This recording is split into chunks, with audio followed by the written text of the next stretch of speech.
Mettiamo tutto in scena. Diamo le fronte in sartoria, per favore. 1, 2, 3, 4, 5, 6, poi ti muovi. Vai. Motore. Azione. Alza un pochino la testa. Stai indietro all'inizio. Adesso guarda in alto lassù. Avanzi verso di me. Guarda sempre la mia mano. Non vi va come vi guardo? Non vi guardo. Non vi guardo. Giriamo. Buonasera, grazie.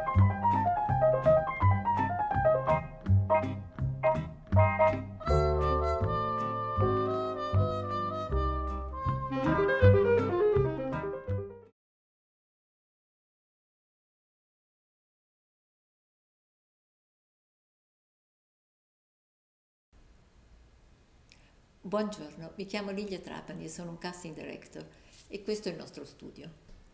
Casting è un termine che non ha un corrispettivo in italiano, deriva dal verbo inglese to cast, che significa assegnare le parti, ed indica il processo volto alla formazione del cast, ovvero quell'insieme di attori, o a volte anche non attori, che interpretano i ruoli di un prodotto audiovisivo, che si tratti di un film o di una fiction o anche di una pubblicità.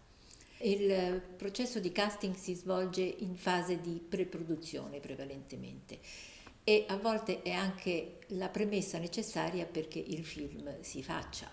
Infatti bisogna trovare degli attori che garantiscano contemporaneamente un livello artistico del film, ma che rispettino anche le esigenze di mercato, ovvero la distribuzione. Se non si trovano questi attori è possibile che i finanziamenti vengano a mancare.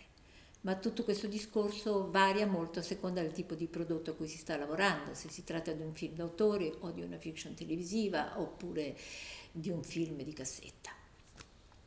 Dunque, detto in maniera molto sintetica, il casting director è colui che deve trovare gli interpreti giusti per ogni ruolo del film, ovvero quegli interpreti che daranno valore, anima e corpo a un ruolo che per il momento si trova solo sulla carta.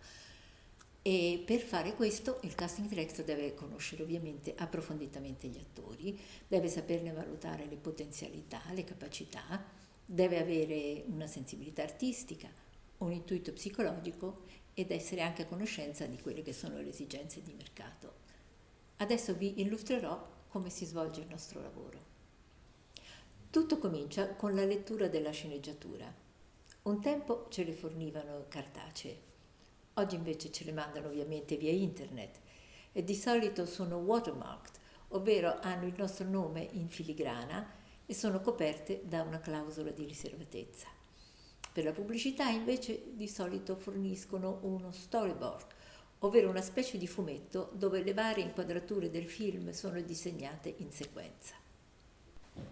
Esaminiamo passo a passo la realizzazione del casting di un ipotetico film. Come abbiamo detto, iniziamo con la lettura della sceneggiatura e mentre leggiamo ci appunteremo tutti i vari personaggi che incontriamo e le loro caratteristiche, l'età, l'aspetto fisico, le caratteristiche psicologiche, tutte le informazioni che riusciamo a estrapolare dalla lettura della sceneggiatura. Dopodiché passiamo a una fase molto importante, ovvero il confronto con il regista. Il regista ci dovrà illustrare la sua visione artistica del film e ci dovrà raccontare come immagina questi personaggi. Così avremo tutta una serie di nuove informazioni da aggiungere alla nostra cast list. Seguirà il confronto col produttore, il quale a sua volta ci dirà quali sono le esigenze produttive del film e qual è il budget in base al quale noi possiamo sapere quali attori proporre e quali no. Normalmente per i ruoli di protagonista il produttore desidererà avere dei cosiddetti nomi, ovvero degli attori popolari che garantiscano poi un successo al botteghino, ma gli attori molto popolari di solito sono costosi e anche molto impegnati, quindi bisognerà riuscire a trovare la chiave per risolvere questo problema. Terminata la cast list con tutte le informazioni, passiamo alla fase di ricerca degli attori che vogliamo proporre per i vari ruoli, in base alle loro caratteristiche fisiche, psicologiche e anche in base alle loro qualità attoriali. È ovvio che più complesso sarà il ruolo, più dovranno essere bravi gli attori. Io inizio sempre la ricerca sul nostro database, un database che abbiamo sviluppato già da molti anni e nel quale posso inserire le età, le caratteristiche fisiche ed altre caratteristiche che ci potranno fornire una prima lista di nomi da prendere in considerazione. Allora, nel database possiamo inserire una serie di parametri che ci aiutino a fare una ricerca il più mirata possibile. Ad esempio, possiamo cercare a Roma una ragazza, diciamo fra i 20 e i 40 anni, africana, afroamericana. Proviamo a vedere che cosa ci dà. Via, proviamo. 44 ragazze che corrispondono a questi parametri. Adesso si tratterà di vedere quale va bene per noi. Questo è il momento di ricorrere alla collaborazione con gli agenti. Gli agenti sono coloro che rappresentano e promuovono gli attori. Mentre noi casting director dobbiamo trovare l'attore giusto per un ruolo, gli agenti devono trovare il ruolo giusto per i loro attori. Gli mandiamo dunque la nostra cast list e loro ci proporranno quelli dei loro attori che ritengono corrispondere alle esigenze dei nostri personaggi. Fra la lista ricavata dal nostro database e le proposte degli agenti avremo dunque una ampia scelta di nomi fra i quali selezionare quelli che effettivamente vogliamo proporre a regia e produzione e ai quali vogliamo fare un provino. Arriviamo così alla fase clou di tutto il processo, quella dei provini. Recentemente si fa spesso ricorso all'autoprovino, ovvero l'attore a casa propria si fa riprendere mentre fa la scena e poi invia il filmato al casting director.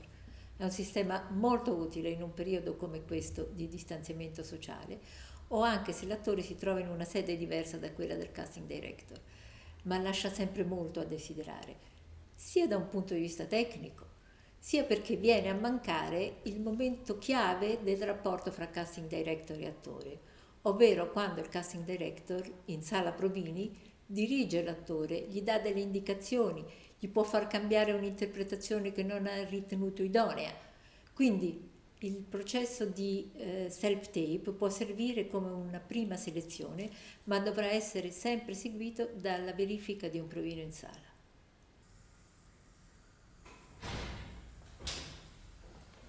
Ed ora vediamo come si svolge un provino. Scusate la mascherina, ma per i provini è necessaria. Abbiamo qui Jason Perry, una giovane attrice che è venuta a darci una mano per darmi una dimostrazione pratica. Ciao Jason. Ciao. Aspetta un attimo, vado a preparare la sala provini e ti chiamo. Eccoci in sala provini, pronti. Dovrebbero esserci con me in teoria un cameraman e una spalla, ovvero un attore che dà le battute, però per oggi ce la caviamo come siamo. Allora, Jason è pronta, si è già tolta la mascherina e adesso la chiamo. Prego Jason, vai al segno. Ok, perfetto. Allora, guardando in macchina mi dici per favore il tuo nome e cognome. Ciao, mi chiamo Jacelyn Perry, sono metà australiana e metà cinese della Malesia e ora abito a Roma lavorando come attrice. Perfetto. Allora ti è chiara la scena? Hai capito tutto il meccanismo? Tu stai accompagnando questo signore cinese che non conosci, gli fai da guida, da interprete e siete andati a cercare una ragazza ma scoprite che non è la ragazza che lui cercava e lui ci rimane molto male. Ok? Allora tu preghi la ragazza di allontanarsi e poi gli chiedi spiegazioni. Quindi c'è il momento quando parlo con Minglu, in quel momento cambio il mio modo di vedere Minglu?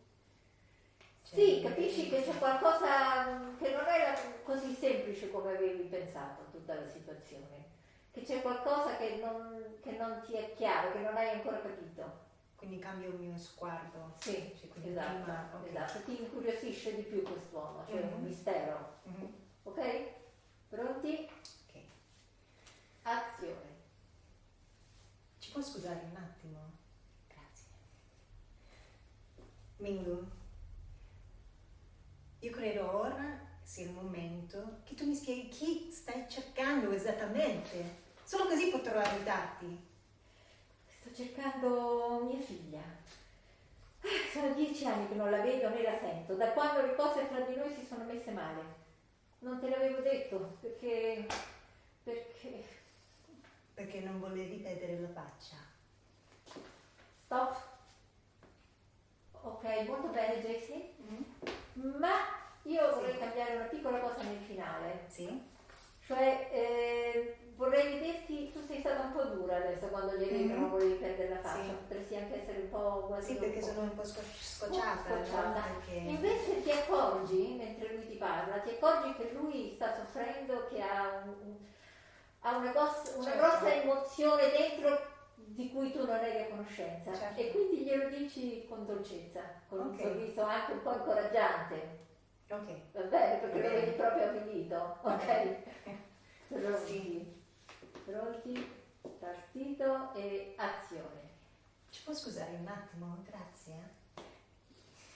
Minglu, io credo ora sia il momento giusto che tu mi spieghi chi stai cercando esattamente. Solo così potrò aiutarti. Sto cercando mia figlia. Sono 10 anni che non la vedo né la sento, da quando le cose tra di noi si misero male. Non te l'avevo detto perché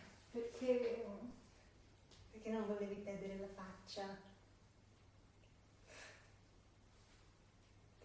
Stop. Ottimo. Una volta terminati i provini, li rivediamo e decidiamo quali proporre a regia e produzione. Se abbiamo fatto un buon lavoro di preselezione prima dei provini, probabilmente li presenteremo tutti o quasi tutti.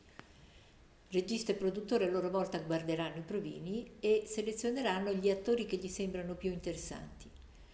Può darsi che già in questa fase decidano quali saranno gli interpreti del film, ma molto più probabilmente si ricorrerà a una seconda fase, quella dei callback, ovvero verranno selezionati gli attori più interessanti e verranno richiamati per un secondo provino, possibilmente in presenza del regista. Il regista avrà così possibilità di verificare di persona come si trova a lavorare con quegli attori, come rispondono alle sue indicazioni di regia e se effettivamente gli sembra che siano giusti per arricchire e concretizzare il personaggio. Chi otterrà la parte? In ultima analisi quello che cerchiamo è quell'attrice o quell'attore che valorizzeranno di più il ruolo, che lo arricchiranno. Sappiamo tutti che molti attori possono andare bene per un ruolo, ma uno solo è quello che è perfetto. Se riusciamo a trovare quell'attore, se quell'attore verrà scelto, possiamo dirci soddisfatti del nostro lavoro. A questo punto non ci resta che comunicare agli attori che sono stati scelti e potete immaginare che questo è il momento più bello di tutto il processo.